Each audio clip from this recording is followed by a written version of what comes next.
Rude physiquement, cruelle moralement, cette prison impitoyable fut bâtie pour dompter les détenus les plus dangereux des États-Unis. Il n'y avait sur cette île du diable ni privilège, ni liberté conditionnelle, et pas la moindre chance de s'en évader. Voici le récit édifiant du pénitencier d'Alcatraz.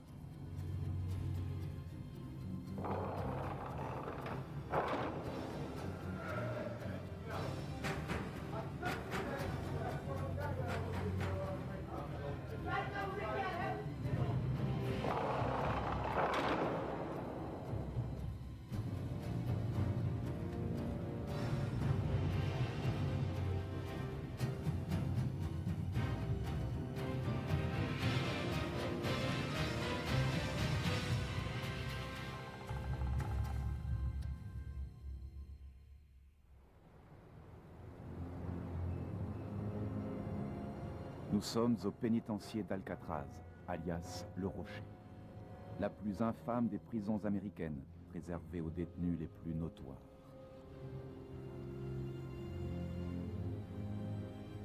Tandis qu'au début des années 1930, une vague de meurtres s'abat sur le pays, on décide de transformer cette ancienne prison militaire pour y enfermer les grands caïds de la pègre comme Al Capone et Machine Gun Kelly. Le but avoué est alors de coffrer ensemble toutes les brebis galeuses et clouer solidement le couvercle. En d'autres termes, on veut isoler du système carcéral classique ces criminels invétérés et les jeter dans un trou dont nul ne s'échappe en leur sapant le moral. Le principe n'était pas de nous soumettre à des violences physiques, mais mentales. Nous étions là pour qu'on nous brise mentalement. Alcatraz n'avait pas pour vocation de nous réinsérer socialement. C'était au contraire une prison punitive au sens strict. On ne nous y avait pas envoyés pour les crimes commis dans le cadre de la société, mais pour les crimes commis dans d'autres pénitenciers. Les gars qui arrivaient à Alcatraz étaient des durs à cuire qu'on n'avait pas réussi à mater.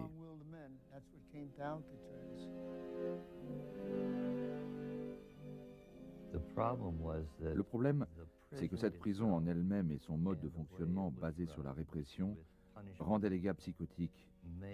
On y perdait toute faculté de s'asseoir et de méditer pour essayer de résoudre ces problèmes, parce qu'il fallait à la place qu'on trouve un moyen d'y survivre. Concrètement, ça voulait dire par exemple que si vous et moi avions un grief l'un envers l'autre, c'était à celui de nous deux qui flanquerait la plus grosse raclée à l'autre pour se faire respecter une bonne fois pour toutes. Quand je suis arrivé dans cette prison, vous pouviez être le tueur le plus notoire qui soit, je m'en moquais complètement. Vous savez pourquoi? Parce que je pouvais vous buter aussi facilement que vous pouviez le faire. C'était ça notre état d'esprit. Personne n'intimidait personne sur cette île. Si un homme devait me menacer, il n'était pas question que je lui laisse la moindre chance. Il fallait au contraire que je trouve un moyen de le descendre. Autant vous dire qu'on faisait très attention à tout ce qu'on disait. Si Alcatraz sévira pendant 29 ans sous le surnom d'île américaine du diable, son histoire débute bien avant qu'elle ne devienne un pénitencier fédéral.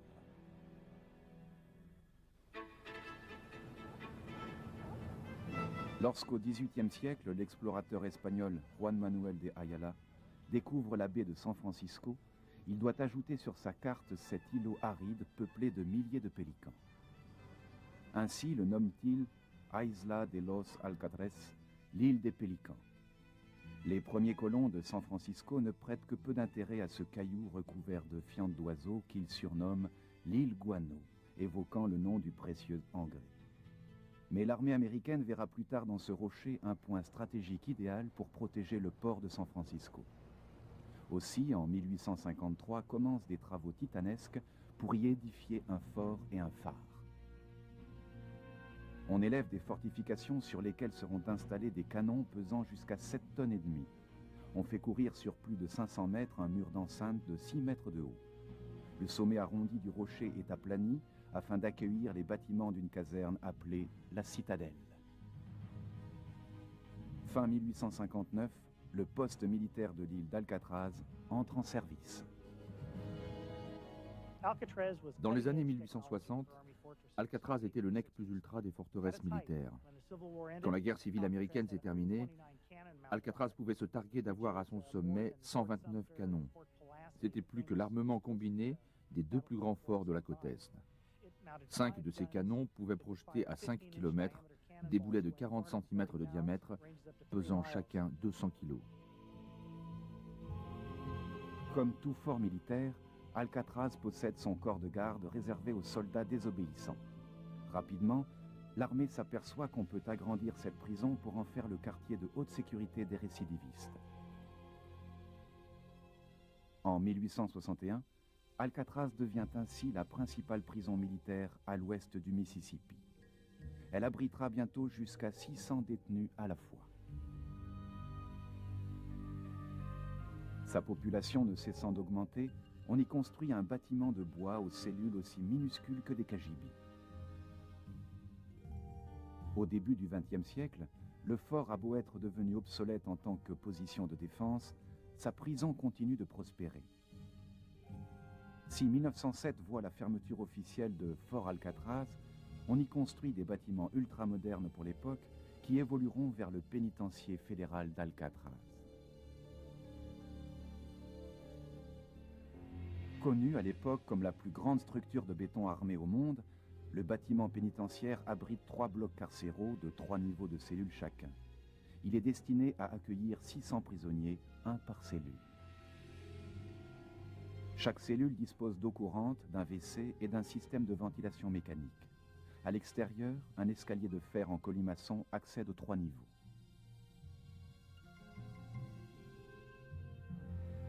Dans les fondations de la nouvelle prison subsistent les couloirs de la citadelle d'origine. C'est dans ce décor sinistre qu'on crée des cellules d'isolement. Enchaînés au sol dans le noir total, les détenus ne survivent qu'au pain et à l'eau. Après 2 semaines de ce régime, ils refont surface, paradoxalement heureux de rejoindre leurs cellules. Dans les années 1920, la population carcérale de cette prison militaire atteint environ 400 hommes. Mais lorsque frappe la Grande Dépression, l'endroit devient beaucoup trop coûteux à gérer pour l'armée. Qu'importe, Alcatraz cadre parfaitement avec les projets du nouveau Bureau fédéral des prisons. Au début des années 30, les États-Unis ont été assaillis par toute une mafia de gangsters et de truands, dans la lignée d'Al Capone et de Machine Gun Kelly. C'étaient des braqueurs de banques, des kidnappeurs, des trafiquants, des gangsters, des joueurs. Ces types faisaient constamment la une des journaux. Le gouvernement fédéral a donc été obligé de trouver une solution spectaculaire qui soit à la hauteur des forfaits que commettait cette pègre. Et il a trouvé la riposte à cette vague de crimes dans un pénitencier capable de mener la vie dure aux incorrigibles. Le directeur du Bureau fédéral des prisons, Sanford Bates, et son assistant, James Bennett, espèrent qu'en regroupant dans un même établissement les plus grands criminels, fauteurs de troubles et candidats à l'évasion, tout le système carcéral gagnera en sérénité. En 1933, le ministère de la Justice s'approprie l'ancienne prison militaire. D'importants travaux débutent pour faire d'Alcatraz un lieu de très haute sécurité. On remplace les barreaux plats des cellules qui étaient en acier doux par des barreaux renforcés à l'épreuve des outils. Aux extrémités du bâtiment, on construit des postes de guet servant à la fois de remise d'armes. On installe des détecteurs de métaux, tandis qu'à l'extérieur, on dresse 6 miradors, un grillage et des haies de fil de fer barbelés. En tout, pas moins de 336 cellules sont remises à neuf. Le 1er juillet 1934, on déclare ouvert le pénitencier d'Alcatraz. Les premiers détenus sont les 32 prisonniers les plus coriaces de la prison militaire. Le 11 août 1934, ils sont rejoints par 14 détenus provenant du pénitencier fédéral de l'île McNeil. Une semaine plus tard, un train blindé quitte le pénitencier fédéral d'Atlanta avec à son bord 53 criminels récidivistes, parmi lesquels Al Capone. Pour s'assurer une sécurité absolue, à peine arrivé à San Francisco, ce train embarquera directement sur une barge. Enfin, un dernier convoi de prisonniers arrivera de Leavenworth.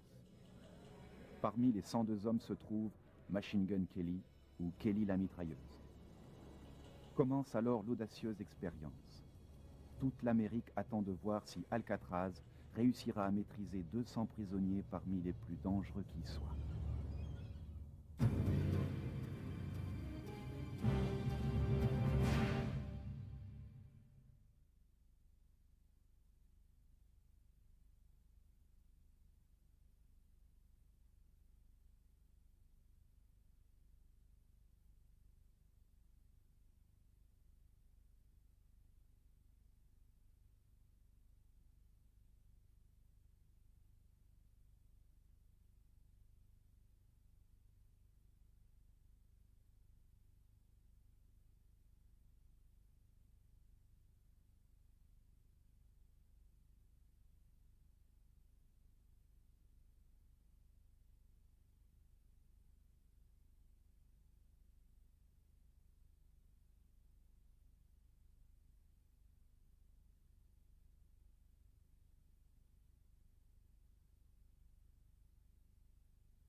Voici celui qu'on a surnommé Broadway, le couloir central du bâtiment carcéral d'Alcatraz. De chaque côté, les deux principaux blocs de cellules B et C. Chacun se compose de 3 niveaux de cellules d'1,50 m par 2,70 m. Quant au bloc A, qui ne fut pas rénové après le départ de l'armée, le pénitencier fédéral ne l'a utilisé que rarement.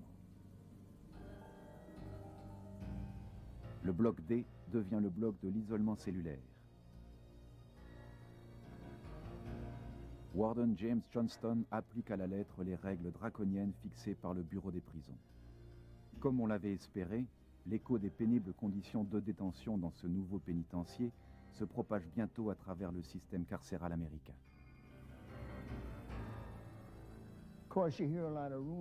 On entendait bien sûr beaucoup de rumeurs sur Alcatraz.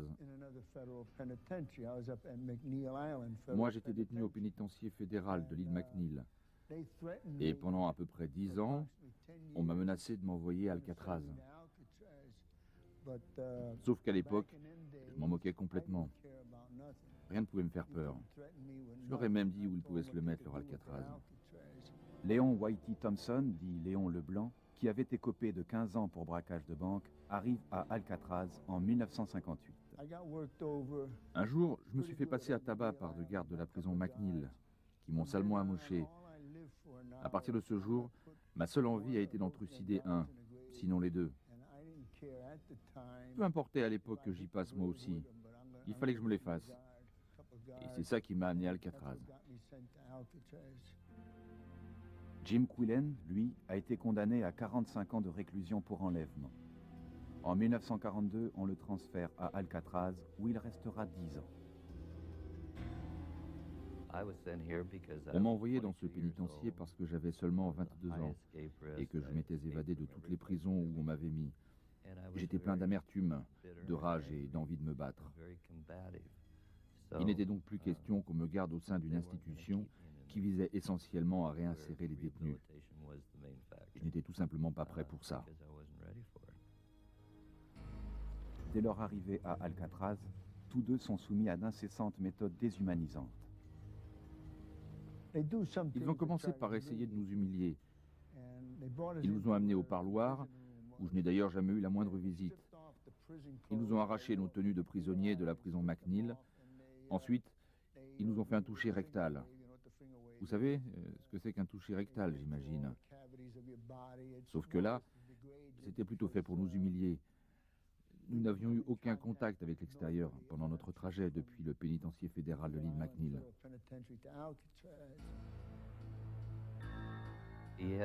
Nous n'avions droit qu'à 4 choses: manger, porter des vêtements, dormir à l'abri et être soigné si besoin. Toute autre chose en dehors de ces 4 droits s'appelait un privilège. Travailler était un privilège, recevoir du courrier était un privilège, Avoir une visite était un privilège, tout. On ne vous obligeait pas à travailler. Seulement, si vous ne vouliez pas travailler, vous restiez 23 heures sur 24 dans votre cellule. Tandis que si vous travailliez, ça vous permettait de passer 7 heures de moins dans votre cellule. Ça faisait une sacrée différence sur une journée, d'autant plus que ça vous permettait de nouer quelques liens de camaraderie avec d'autres gars. Bien sûr, je ne parle pas d'amitié, puisqu'il valait mieux ne jamais faire confiance à personne. Pas question de lire la presse ni d'écouter la radio. Mais il est possible d'emprunter des livres à la bibliothèque et de voir un film tous les 15 jours.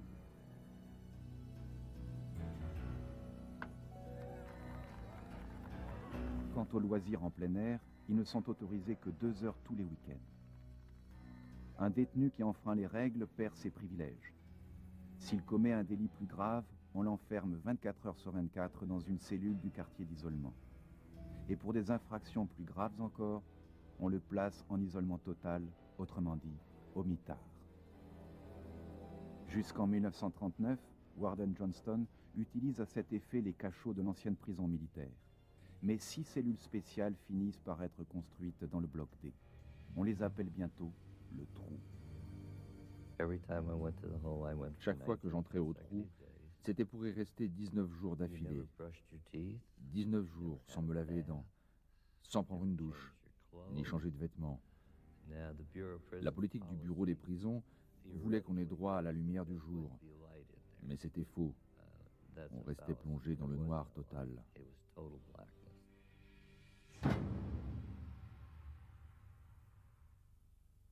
La cantine étant considérée comme un lieu potentiel de mutinerie, les repas sont limités à 20 minutes afin de réduire les risques.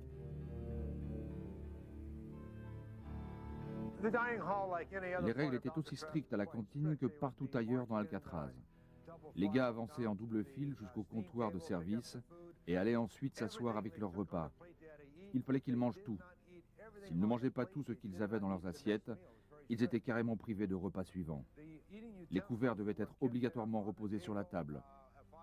Si j'étais de cantine, j'avais pour responsabilité de surveiller 2 ou 3 tables en même temps. Je vérifiais que tous les couverts soient laissés sur les tables en fin de repas. Si je m'apercevais qu'il en manquait un, j'arrêtais la file et on fouillait tous les détenus. Pour parer à toute éventualité, on a installé des diffuseurs de gaz lacrymogène au plafond. On avait surnommé la cantine la chambre à gaz. Un jour, il y a eu un soulèvement parmi les prisonniers. Les gardiens ont reçu l'ordre d'appuyer sur le bouton pour lâcher le gaz lacrymo. Mais en vérité, ils ne l'ont pas fait. Et vous savez pourquoi? Parce que s'ils s'étaient avisés d'appuyer sur ce bouton, tous les gardiens qui se trouvaient dans cette cantine seraient morts. Ils savaient qu'à partir du moment où ils pressaient ce bouton, on leur faisait la peau en 1 minute. Les détenus n'ont en principe pas le droit de se parler. Mais cette règle, tout bonnement inapplicable, est rapidement abandonnée. Au fil des ans, les prisonniers développent en secret leur propre système de communication. Si je discutais avec mon voisin et que j'entendais le gardien se ramener, je lui disais comme ça, « Remets au frigo, le taxi déboule sur l'avenue. » Vous savez ce que cela voulait dire? « Tais-toi, on verra ça plus tard, parce que le gardien, le maton, est en train de se ramener dans le couloir. » Mais les gardiens n'ont jamais su ce que ça voulait dire. C'est comme ça qu'on s'est créé notre propre langage. La vie sur le rocher est d'une monotonie très pesante. Pour la plupart des anciens prisonniers, une telle solitude était plus difficilement supportable que leurs conditions physiques de détention. Autre exemple de torture psychologique, la vue magnifique sur San Francisco et sur une liberté presque à portée de main. La proximité quasi immédiate de San Francisco sapait complètement le moral des détenus. Depuis la cour, on avait une vue imprenable sur la ville. De certaines cellules, on pouvait apercevoir les lumières allumées la nuit. Pour peu que le vent souffle de terre, on entendait les filles qui se promenaient sur les quais. On entendait la musique du parc aquatique. On sentait le parfum qui venait de l'usine de chocolat. Tous ces petits détails avaient de quoi vous pousser complètement à bout. Voilà pourquoi je m'étais fait un devoir de ne jamais réclamer une cellule avec vue. Je me suis toujours refusé à regarder dans cette direction et je ne me suis jamais assis sur les marches pour contempler la ville parce que je savais que je ne tiendrais pas le coup. Les détenus réagissent différemment à ces conditions très rudes. Si les uns courbent l'échine, d'autres se rebellent. Et tandis que certains perdent la raison, d'autres n'ont plus qu'une idée en tête, s'évader.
Lorsqu'un détenu entre à Alcatraz, il perd toute chance de libération conditionnelle. Mais s'il prouve que son séjour a fait de lui un prisonnier modèle, son éventuel transfert vers un autre centre lui offrira à nouveau cette possibilité. Cette mesure éveille chez de nombreux détenus une même obsession, se faire la belle. Mais Alcatraz a bâti sa réputation sur le fait que nul ne peut s'en échapper. Quiconque essayait de s'évader d'Alcatraz était un candidat au suicide. C'était un homme qui avait abandonné tout espoir d'avenir, au point de se dire, plutôt que de moisir en tôle et puisqu'il n'y a rien à perdre, pourquoi ne pas tenter l'impossible? La sécurité est draconienne. La moyenne d'Alcatraz, un surveillant pour 3 détenus, est beaucoup plus élevée que dans les autres prisons. Si le règlement oblige à recenser les détenus 12 fois par jour, chaque gardien doit en réalité compter ses prisonniers tous les quarts d'heure. Pour peu qu'un détenu parvienne malgré tout à la mer, sa liberté n'est plus qu'à 1,6 km. Mais des courants mortels et une eau à 10 degrés rendent la traversée extrêmement périlleuse. Des nageurs accomplis ont beau avoir répété l'exploit, celui-ci paraît presque impossible à réaliser pour un prisonnier. En 29 ans de service, Alcatraz connaîtra 14 tentatives d'évasion impliquant 36 détenus. Près d'un tiers mourront pendant leur tentative ou seront exécutés en chambre à gaz. Joe Bowers commet la première tentative le 27 avril 1936. La première tentative ressemblait davantage à une tentative de suicide. Joe Bowers, que beaucoup de prisonniers considéraient comme un peu fou, a essayé d'escalader une clôture sous les yeux du gardien d'un mirador, qui a bien entendu lancé des sommations. Mais Bowers a continué. On lui a lancé d'autres sommations, mais il a poursuivi le long de la clôture. Et ils n'ont pas eu d'autre choix que de lui tirer dessus. Et il est tombé de l'autre côté.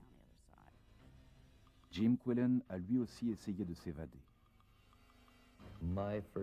J'ai passé mes 7 premières années à me demander comment sortir de là. Je voulais rentrer chez moi. Et l'idée de traverser la baie à la nage ne me faisait pas peur.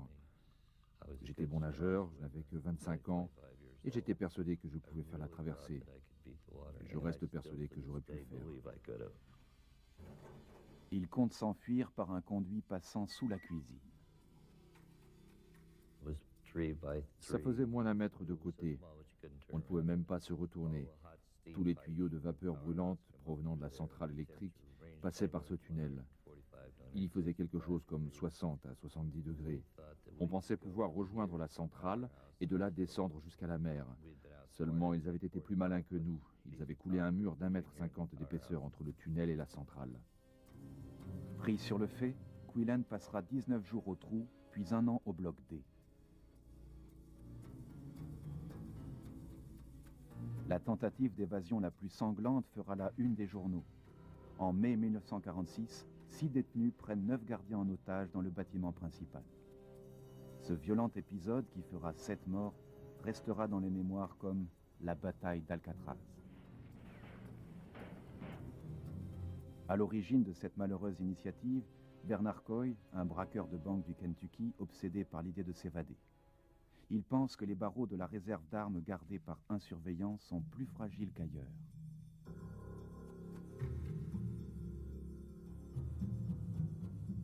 Coy réussit à fabriquer un écarteur de barreaux avec lequel il espère se glisser jusqu'à l'arsenal.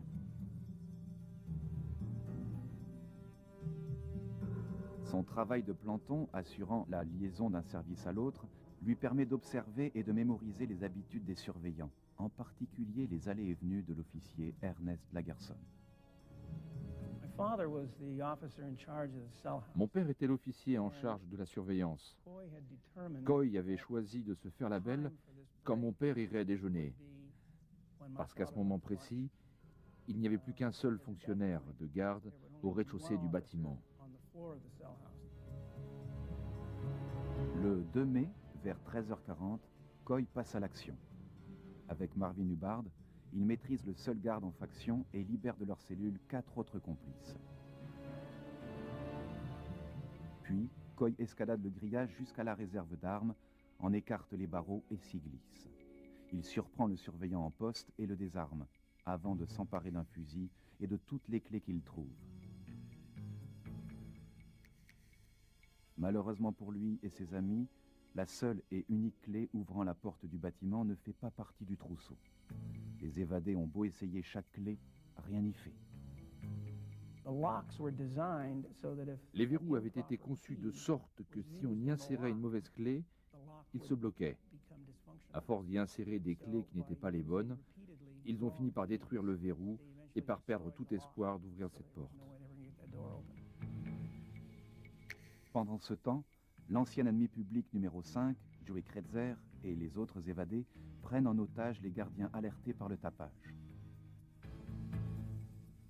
L'officier Lagerson et 8 de ses hommes sont enfermés dans les 2 dernières cellules du bloc C. Des heures durant, échangeant coups de feu et lançant du gaz lacrymogène aux fugitifs, les autres gardiens luttent en vain pour libérer leurs collègues. Sur les quais de San Francisco, foule et médias, fascinés, se sont amassés pour suivre à distance les événements. À l'intérieur, Kretzer et Coy ont épuisé toutes les possibilités de s'enfuir. Ils sont aux abois. Quelqu'un les entendra dire « On se battra jusqu'à la fin ». À bout de nerfs, Kretzer tire sur les otages des 2 cellules et les laisse pour morts. Sam Shockley, l'un des évadés, s'aperçoit alors que l'officier Lagerson n'a pas été touché. Il implore Kretzer « Descends-les tous ou ils témoigneront contre nous ». Mais Kretzer se refuse à abattre Lagerson. Ils étaient amis. Et Kretzer a dit « Lui, c'est monsieur Lagerson. C'est un de mes amis. » Mais Shockley insiste pour que Kretzer finisse le sale boulot. Kretzer a pointé le fusil à travers les barreaux et a dit « Désolé, monsieur Lagerson. » Il a pressé sur la gâchette, mais il y a juste eu un déclic. Le chargeur était vide. Il a rechargé et il a tiré. Mais il a manqué mon père. Je veux dire qu'à 1,30 m de distance, il lui a juste éraflé la joue. Je ne sais pas si c'était voulu. Affalé dans la cellule, Lagerson joue aux morts jusqu'à ce que les sauveteurs investissent le bâtiment 8 heures plus tard. 2 jours durant, la bataille d'Alcatraz fait rage. Les Marines finissent par lancer de puissantes grenades offensives à l'intérieur du bâtiment. Si 3 des évadés rejoignent leur cellule, Coy, Kretzer et Hubbard se retranchent dans un couloir de service d'où ils livrent leur ultime combat. Ils y finiront tous les 3 criblés de balles pendant l'assaut. En tout, 2 gardiens ont été tués et 14 blessés. Sur les 3 fugitifs survivants, 2 seront exécutés dans la chambre à gaz.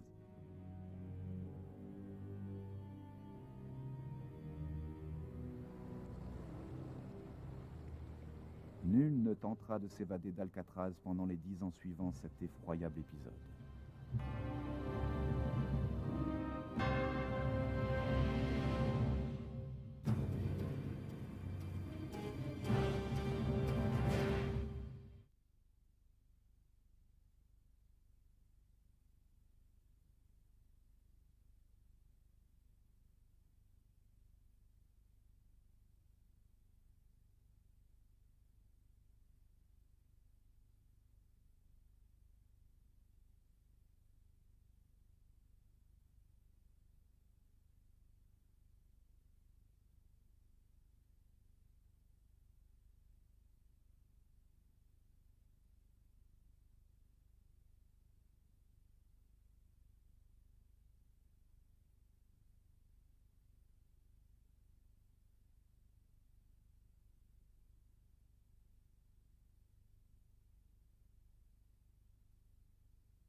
La prison d'Alcatraz est étonnamment petite. On y dénombre en moyenne 260 détenus, alors que les plus gros pénitenciers américains en comptent plus de 1500.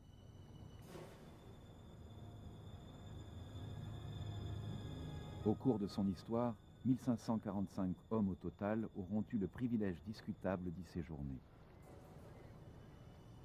Si l'îlot a vu défiler beaucoup de noms célèbres, le système pénitentiaire avait en général tout prévu pour absorber leur identité sous l'anonymat d'un matricule. Jetez un coup d'œil à ma photo d'identité judiciaire. À la place de mon nom sur la plaque, vous verrez un nombre. Maintenant, si vous regardez n'importe quelle autre plaque, vous y trouverez mon nom. Alcatraz est la seule prison que j'ai connue où on m'est simplement appelé par un numéro. Le numéro 85 n'est autre que le légendaire parrain de la prohibition, Al Capone. S'il gérait ses affaires depuis les autres prisons où il était détenu, il redevient à Alcatraz un prisonnier de droit commun. En arrivant à Alcatraz, il a apparemment essayé de se mettre le directeur dans la poche.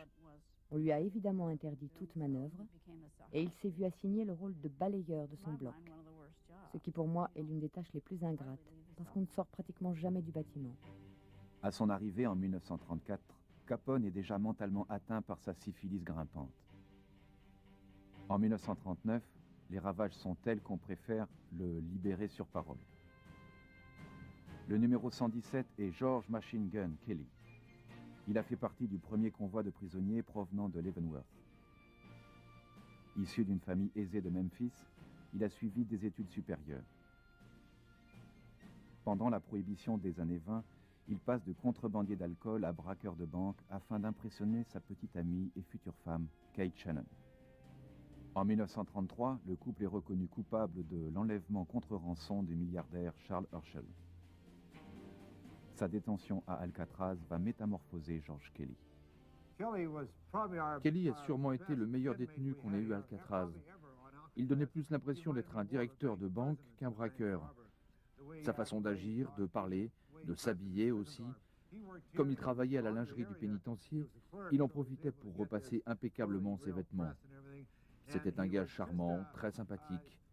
Je sais que c'est bizarre de dire ça vu sa réputation de bandit redoutable, mais pour moi, il restera l'un de nos meilleurs détenus. En ce qui me concerne, j'ai toujours trouvé que c'était un type adorable. Si vous recherchiez sa femme, Catherine, vous vous apercevriez qu'elle était la force motrice qui poussait Kelly à faire toutes les bêtises qu'il a faites. Apparemment, c'était une fille superbe. Kelly en était follement amoureux. Elle voulait qu'il braque telle ou telle banque pour qu'il lui paie tous ses caprices. Et il a été assez bête pour le faire. Le matricule 325 est Alvin Creepy Curpis, alias l'homme qui flanque la chair de poule. Pour avoir tué un policier et enlevé William Hamm, le milliardaire des brasseries américaines, cet ennemi public numéro 1 passera 26 ans à Alcatraz, soit la plus longue peine purgée sur le rocher. Mais contrairement à Machine Gun Kelly, le personnel pénitentiaire comme ses co-détenus le déteste. Curpis donnait effectivement la chair de poule. J'ai travaillé avec lui à la boulangerie pendant à peu près 3 ans. Il m'est arrivé d'avoir des problèmes avec lui.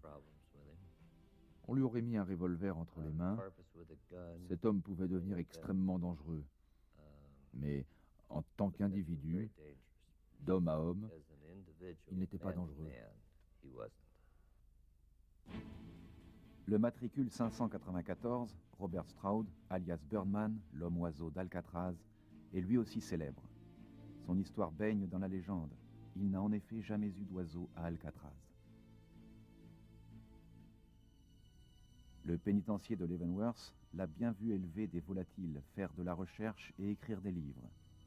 Mais à son transfert en 1942, Alcatraz lui confisque le privilège de ses animaux de compagnie.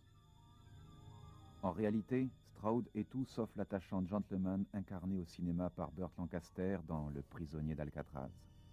Si l'homme est intelligent, c'est d'abord un dangereux sociopathe et un double meurtrier. Il restera 43 ans en isolement cellulaire pour ses crimes et son comportement violent en prison. Pour moi, c'était un manipulateur, un agitateur. Tout ce qui était désordre et chaos le faisait jubiler. En même temps, physiquement, c'était un lâche, pour ce que j'ai pu en voir. Stroud, provoquant en permanence émeutes et bagarres, ont fini par le transférer dans une cellule spécialement créée pour lui dans l'hôpital de la prison. Tenu complètement à l'écart des autres prisonniers, il y passera ses 11 dernières années de détention. Morton Sobel est l'un des rares hommes condamnés directement à Alcatraz. En 1951, jugé pour espionnage avec les Rosenberg, il s'en tire avec 30 ans alors que ces derniers finissent sur la chaise électrique pour avoir vendu aux Russes des secrets de fabrication de la bombe atomique. Si je suis là aujourd'hui et que je réponds à votre interview, c'est simplement parce qu'au procès, le gouvernement ne m'a pas mêlé à cette affaire de bombe A. C'est ce qui fait que j'ai échappé à la peine de mort. Sobel a beau ne pas avoir le profil d'un gros dur, il développe des relations de camaraderie tout à fait uniques avec les autres détenus. L'accueil que j'ai reçu des autres hommes était plutôt très chaleureux, pour 2 raisons. D'abord, mon procès intéressait la raison d'État. Les prisonniers se doutaient par expérience à quel point le FBI avait fait pression sur moi, et ils savaient que j'avais réussi à y résister. Ensuite, on vous estimait aussi à la peine que vous aviez prise, et comme j'avais pris 30 ans, ça augmentait mon capital respect. Ces liens tissés entre co-détenus s'exprimeront de toute leur force envers Sobel le jour où les Rosenberg meurent sur la chaise électrique. Quand Jules et Ethel Rosenberg ont été exécutés, la première personne qui me l'a appris était un gardien. Et il ne me l'a pas appris comme un gardien parlant normalement à un détenu, mais comme une personne s'adressant à une autre personne.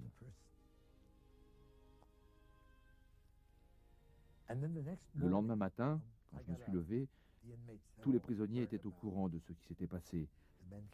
Les gars sont tous venus me voir pour me dire combien ils étaient désolés qu'on ait exécuté mes amis. Je me suis rendu compte à quel point leur tristesse et leur sollicitude leur venaient du fond du cœur. Dans leur solidarité, ces gens qui étaient censés être des criminels endurcis avaient perdu toute leur dureté. Pour moi, ils étaient devenus comme une personne tout à coup pleine d'empathie pour une autre personne. J'ai été profondément bouleversé de m'apercevoir combien eux-mêmes avaient été remués par cet événement.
Gérer une prison comme Alcatraz est compliqué et cher. L'entretien quotidien d'un détenu y coûte 14 $, alors que la moyenne nationale tourne autour de 5,40 $. Il n'y a pas d'eau douce sur l'île. Livrée du continent par barge, elle est ensuite stockée dans des réservoirs. L'électricité provient d'une centrale vétuste datant du début du XXe siècle. Au début des années 60, la prison est dans un état pitoyable. Le coût prévisionnel de sa reconstruction est exorbitant. Alors que le bureau des prisons envisage de fermer l'infâme complexe pénitentiaire, une évasion fortement médiatisée vient attirer l'attention du public sur le délabrement du rocher. Le 11 juillet 1962, Frank Morris et deux frères, John et Clarence Anglin, s'évadent d'une manière tout à fait ingénieuse. Leur tentative inspirera le célèbre film avec Clint Eastwood, L'évadé d'Alcatraz. S'apercevant que les murs porteurs de leurs cellules commencent à s'effriter, les trois hommes ont l'idée d'élargir les bouches d'aération. 9 mois durant, ils creusent à l'aide d'une impressionnante palette d'outils fabriqués de leurs propres mains. Certains sont conçus à partir de cuillères volées à la cantine. Avec le moteur d'un aspirateur, ils improvisent une perceuse électrique. Ils dissimulent leur ouvrage derrière de fausses bouches d'aération faites de couvertures de classeurs et de papier mâché. Ils construisent des rames pour avancer dans l'eau, un écarteur de barreaux, une clé anglaise, ainsi qu'un périscope pour voir dans les coins. S'inspirant de l'article d'un magazine de mécanique, ils confectionnent des gilets de sauvetage à partir d'imperméables en caoutchouc. Pour la touche finale, ils modèlent de fausses têtes qu'ils placent sur leurs oreillers pour faire croire qu'ils dorment et tromper les gardiens. Chaque homme s'est construit une tête factice. Ce n'était pas du grand art en soi, mais dans la pénombre des cellules, la nuit, ça pouvait faire l'affaire. Ces têtes ont été modelées à partir d'un curieux mélange de savon, de morceaux de béton, de plâtre de Paris et de cheveux ramassés chez le coiffeur de la prison. Le 11 juin, vers 21 h, les trois fugitifs placent leur tête sur les oreillers et se glissent hors de leur cellule. Ils escaladent ensuite le couloir de service pour emprunter un puits d'aérage débouchant sur le toit. Je savais qu'ils étaient en train de s'évader parce qu'on les entendait remonter le tunnel derrière leur cellule. J'ai su qu'ils étaient arrivés sur le toit parce qu'à ce moment-là, des centaines de mouettes ont été dérangées et se sont mises à faire un boucan d'enfer. Là, je me suis dit, zut mon gars, ça y est, ils sont foutus. Mais en réalité, ça n'a alarmé personne. Ils ont réussi à redescendre du toit en s'accrochant à un tuyau d'évacuation. Ils se sont retrouvés face à l'entrée des douches. De là, ils ont traversé une première ligne de fil de fer barbelé, puis ils sont descendus dans l'eau. Il leur a fallu passer un deuxième barrage de barbelés. Ensuite, ils sont partis vers l'est de l'île, face à Berkeley. Il était entre 21 h et 22 h. Et le lendemain matin, à l'appel de 7 h, 3 détenus ne sont tout simplement pas sortis de leur lit. Une immense chasse à l'homme s'engage.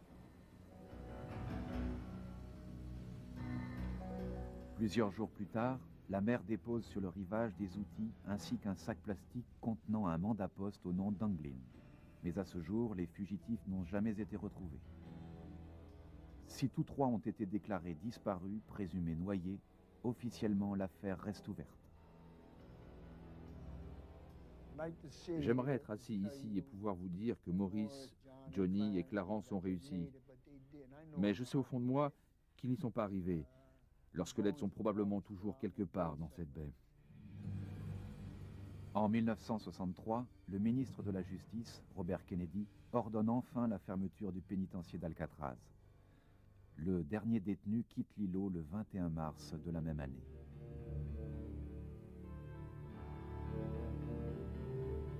En novembre 1969, un groupe d'Indiens d'Amérique, issus de différentes tribus, occupe et revendique Alcatraz. La communauté se prévaut d'un décret peu connu l'autorisant à s'approprier toute terre fédérale abandonnée. Elle souhaite faire de l'île un centre éducatif et culturel pour Amérindiens. Mais vandalisme et incendie criminel voient le projet tomber à l'eau. 5 bâtiments, dont la maison du directeur et le phare, sont ravagés par les flammes. Après 18 mois d'occupation, les derniers Indiens sont évacués de l'île par les officiers de la police fédérale. En 1972, Alcatraz entre dans le parc national de loisirs du détroit du Golden Gate. Aujourd'hui, le site attire plus d'1 million de visiteurs par an. Si les touristes ont un bon aperçu de ce que ce fut la vie sur ce rocher, jamais ils ne mesureront tout ce que les détenus y ont enduré. Jim Quillen a quitté Alcatraz en 1952, métamorphosé. Il a fondé une famille et a mené depuis une brillante carrière de radiothérapeute. Mais le souvenir d'Alcatraz ne l'a jamais quitté. Je ne les aurais jamais laissé me remettre en prison. Dans un sens, Alcatraz m'a endurci et m'a servi à réaliser que je ne serais plus jamais capable d'affronter une vie comme celle-ci. J'en mourrai avant.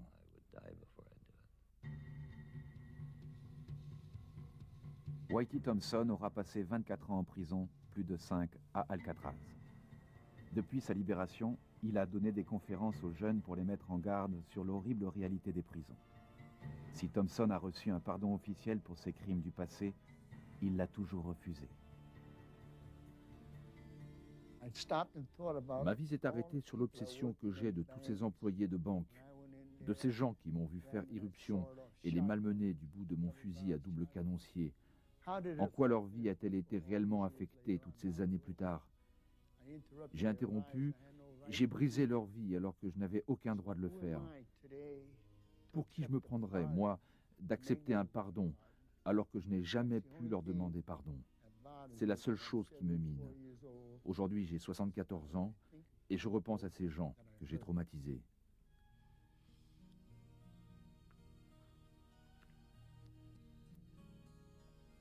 J'ai brisé leur vie.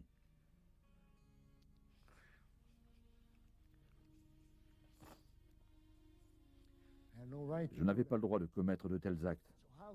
Alors pourquoi j'accepterais ce pardon de l'État? Je ne serais pas honnête envers moi-même de l'accepter, parce que ces gens ont continué de vivre dans la souffrance.